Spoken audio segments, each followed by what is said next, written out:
Hello users, and welcome to another episodic installation of Above It All. And I want to talk about Kyle Rittenhouse's lawyer, at least one of his lawyers, John Pierce. And John Pierce has been tweeting some extremely interesting information. And I've got a thread here from Frosty Lady 131 on Twitter that accurately and succinctly kind of explains what exactly is going on here. So, John Pierce said, the 17-year-old Kenosha kid tells his supporters to stay strong. This young man is made of something very, very special.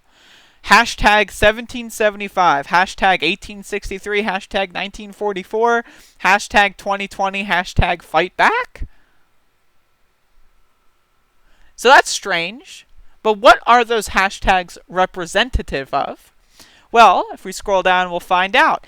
In 1775, when the American Revolution began, there was no regular army. It was also known as the American War of Independence. The Revolutionary War began with the confrontation between British troops and local militia at Lexington and Concord. British troops and local militia? But the only thing that's different about this, again, Kyle Rittenhouse is a Blue Lives Matter. He would be on the side of the British troops. And that's what's so bizarre about this, is they call themselves patriots, while if they were acting in the revolution, they would have been British loyalists. The patriots during the revolution tore down statues of King George III, melted them down into bullets, and shot the police. There is a reason why we have the Third Amendment, where police and army, military people are not allowed to quarter themselves in people's houses. Because that was a big deal during the Revolution. Police were very abusive and did not respect anyone's rights or freedom or liberty. And that is why we have something as bizarre sounding as the Third Amendment. So the idea that they're trying to pretend that Kyle Rittenhouse is a patriot and on the side of justice, when during the revolution, he would have been someone who joined with the British troops and then shot patriots. He's a loyalist. But we'll go on. 1863.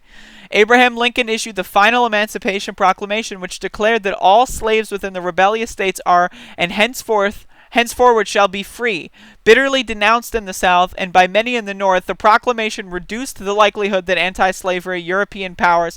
So basically, this is like a kind of like a neo-kickoff of the Civil War, is what that date is referring to. Kind of like a Civil War was already kind of happening.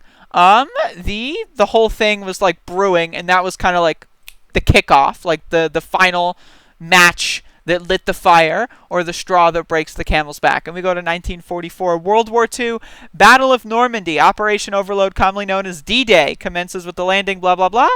Which, again, what were they doing in World War II? Fighting fascists.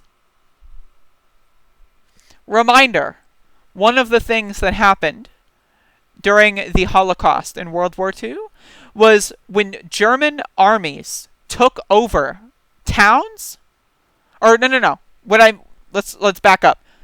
Germany, before the Holocaust, when they were trying to engage in the Holocaust, had a hard time convincing military members to get the job done, so to speak. So what they did was they turned to police.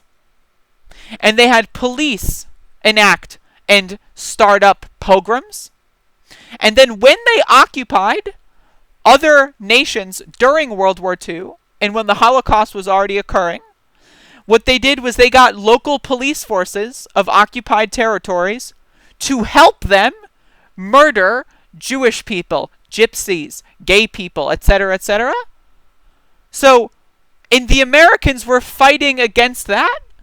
The police and the military that were working in tandem to murder, like, minorities. And it's just, this is bizarre. And then the year 2020, he's full on trying to say he wants war. Oh, and for a lawyer, he doesn't know his client's information that well. Kyle is not a Kenosha resident. He didn't even live in the state of Wisconsin, which is hilarious. And then this is hilarious as well. This is the 2020 version of Little Round Top. This is the hill we hold to the very last. We will never let them take away our God-given right to self-defense. Kyle Rittenhouse stood his ground. Now blah, blah, blah. Strategically, Little Round Top held the key to the developing battle. If the Southern troops could take and hold the hill, they could theoretically roll up the entire Union line. Kyle Rittenhouse speaks. This must be the tweet heard round the world. Like, I don't think I need to say anymore. This is a cult. And it's ahistorical. It's not based in history at all. It's based in some mythological thinking that if they were in the American Revolution, they wouldn't be British loyalists. They would be patriots fighting government tyranny.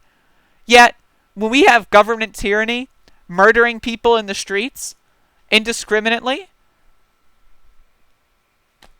they're on the same side now? So, what is happening here? What is going on in this country? How do you convince millions of people to act as loyalists and call themselves patriots? Well, guess what? As history knows, actions speak louder than words. You can call yourself whatever you want. That doesn't change the fact that you're a loyalist and you're a fascist if you defend government tyranny in this current era. And Kyle Rittenhouse's lawyer, or at least one of his lawyers, is a whack job. And I think the other one's a QAnon guy, or one of the other ones. But, Jesus. What a disaster. So, you can read this thread, share it with folks. Thank you for watching. Stay safe out there. This is a very precarious time in American history, and we'll all be lucky if we make it to the end.